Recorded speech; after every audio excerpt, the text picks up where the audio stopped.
This year, Dive Christian Church will celebrate its 95th birthday, and so will I. Good morning. My name is Clarence Hall, and I have been a member here at Dive my whole life. Let me tell you a little bit of the history of this church. The birth of Dive Christian Church came about through the efforts of W.O. Markham, our first official minister. He was interested in the forming of a church in the rural area north of Bedford, in this neighborhood called Dive, which is named after a freed slave who settled in this area after the Civil War.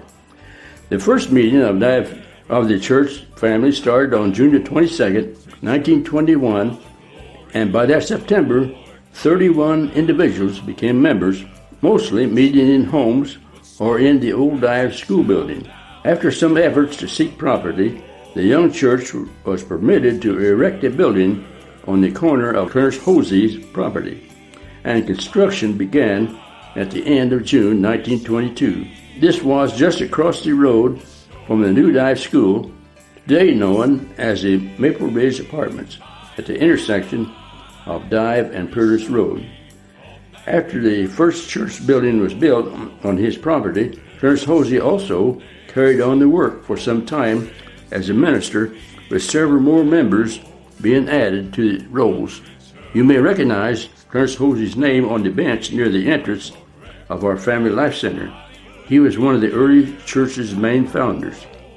There followed several full-time, part-time ministers, including Herman Sears, Floyd Plake, Uncle John Williams, and Franklin Bennett. In April of 1936, Claude Reuter began an 18-year ministry, preaching every first and third Sunday of the month, and tending to another church on the second and fourth Sundays. You may recognize the Reuter name still in our church. Claude was the grandfather of Gloria Reuter Hawkins and the late Dean Reuter, Gene Reuter's husband.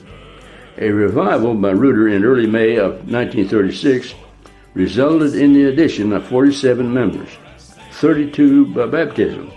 Today, we would have to baptize about 100 people this week to match this level of growth.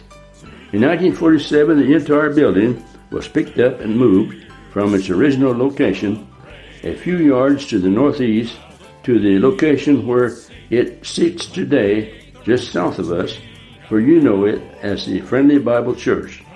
Claude Reuter suffered from a stroke in October of 1953. That prevented him from continuing his ministry.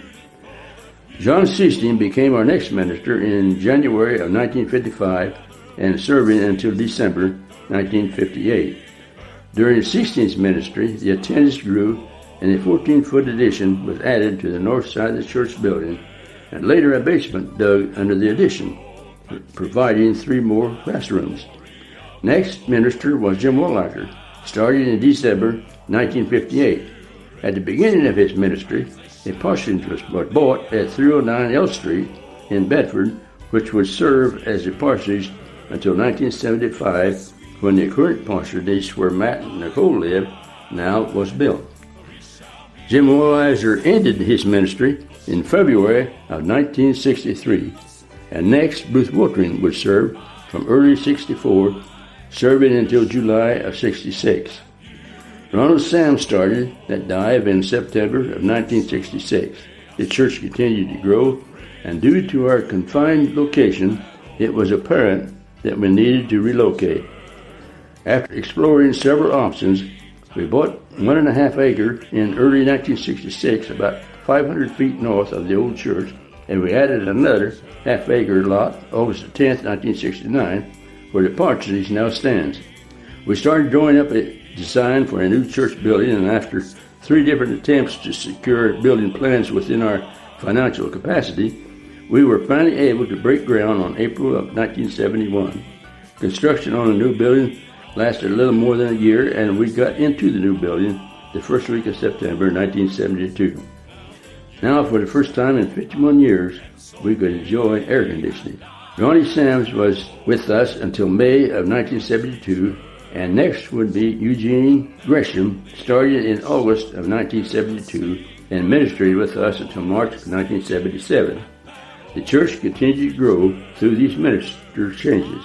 A youth minister was put on the staff in 1976, and we have, for the most part, had a full-time youth minister from that time until now. Johnny Johnson started with us in May of 1977 with his wife Karen and 5 children. Additional ground was purchased around the church from 1980 through 1985, including the large 32-acre parcel east and north of the church and 2 acres just south where our main driveway entrance is today. During Johnny Johnson's ministry, he was very apt to jump in and help with all phases of the work, such as grounds care and construction projects. Church expansion continued, and in 1983, we completed a 2-story 40 by 32 addition to the west end of the church where the offices and classrooms are today. In mid-1988, 4 acres were deeded to the Dive Cemetery Association for a new cemetery located just a few hundred feet east and north of the church parking lot. During his tenure, Johnny Johnson was also instrumental in establishing a bus ministry, establishing Children's Christmas, and later helping with the vision to build the Family Life Center and establishing a Christian preschool. The Family Life Center, where we sit today, was begun in the spring of 2001 and finished in 2003. Altogether, Johnny Johnson served 38 years as their senior minister, leaving in 2015. Dive has always been active in missions, but in the last 20 years it has grown to global proportions through efforts in China and other areas of the Far East by C.Y. and Patricia Kim, Tom and Debbie Morris, and others. Dive Christian Church has truly had a global impact. Today, our senior minister is Joe McAdams, who just joined us with his wife Jody and their 5 kids in April of this year. Matt Courtney is doing a fine job as our youth minister, with he and his wife Nicole having served us since November of 2012. Dive Christian Church is not just a history of ministers, lands, and buildings. Although these are important, it is the people of Dive Christian Church, past and present, that make the church and serve the Lord's purpose. If I tried to name all of the late great founders and contributors to our church, I would surely leave some out, and there just isn't enough time today. Many of these fine folks through the years have gone on to claim their reward in heaven.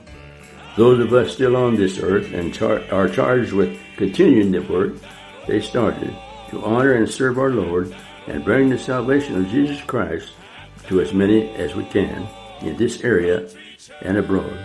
Welcome to the 95th Homecoming of Dive Christian Church.